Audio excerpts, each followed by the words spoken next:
German Leopard 2 versus Russian T-90M in Ukraine.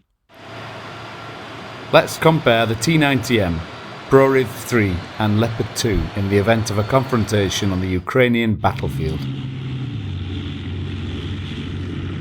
With each passing day, the odds of the German Leopard 2 tank meeting the Russian T-90M on the Ukrainian battlefield increase. However, which tank will prevail in the confrontation?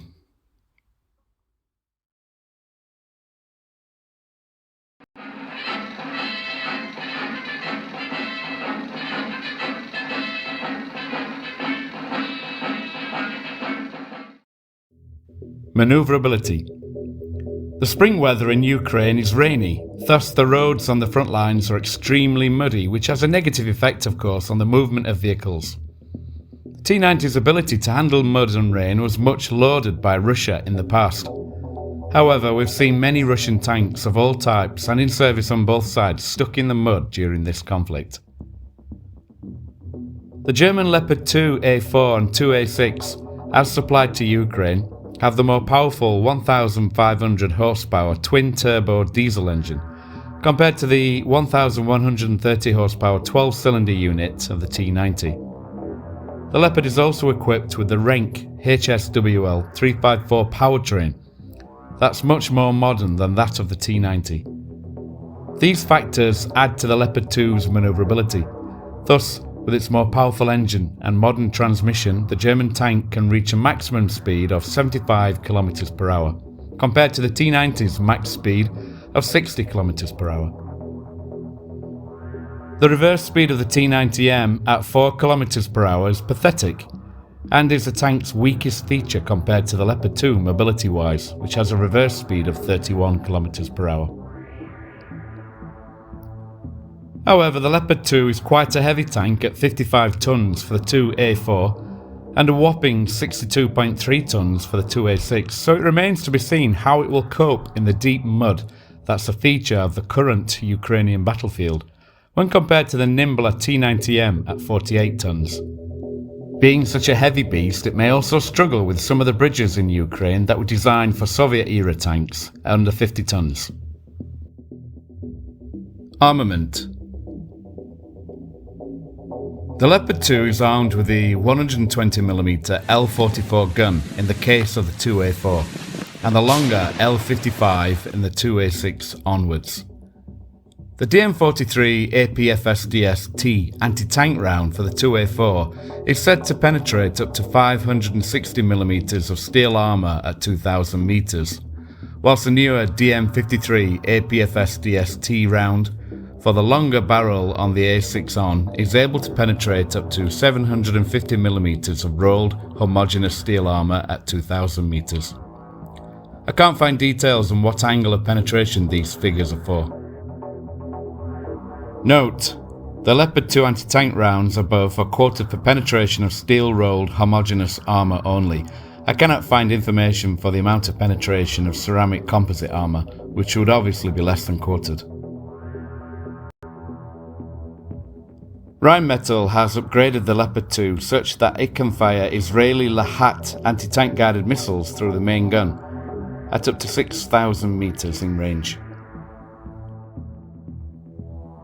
The Russian T-90M is equipped with the 125mm 2A46M5 smoothbore gun with upgraded auto-loading system.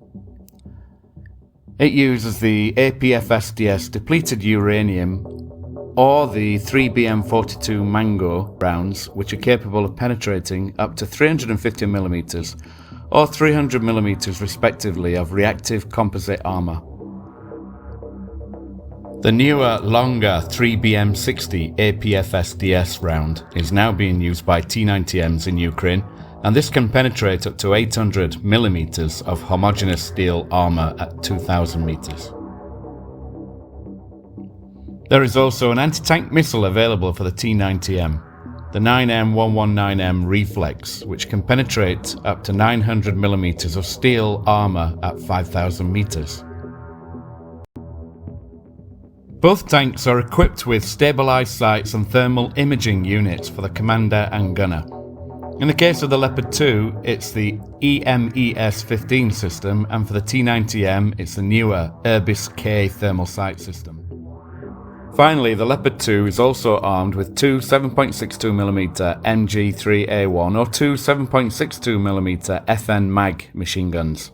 The T-90M is equipped with a 12.7mm Cord heavy machine gun and a 7.62mm PKMT light machine gun. Protection. The Leopard 2's spaced laminated armour is made of steel and ceramic components. The armour of the T-90 is made from special alloys and composite materials, including the newer Relict-era explosive reactive armour panels on the turret and hull, soft kill APS Shitora 1 era reactive armour on the front of the turret is made of one cast and is easily replaceable in the field by a crew. Arena M active protection system is not yet available for the T-90, which would really improve its survivability on the battlefield.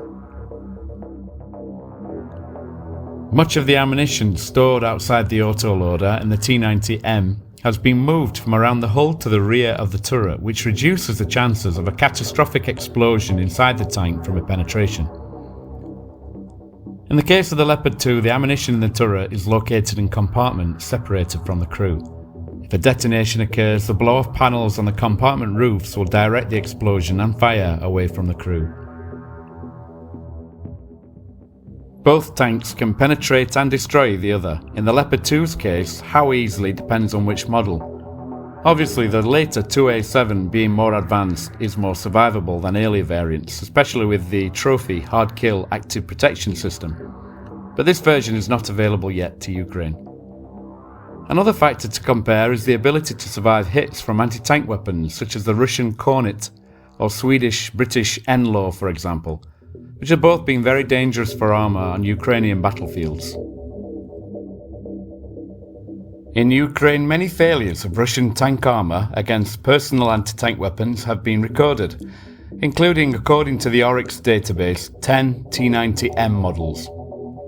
Similarly, at least 8 Turkish Leopard 2s in Syria were destroyed by these missiles.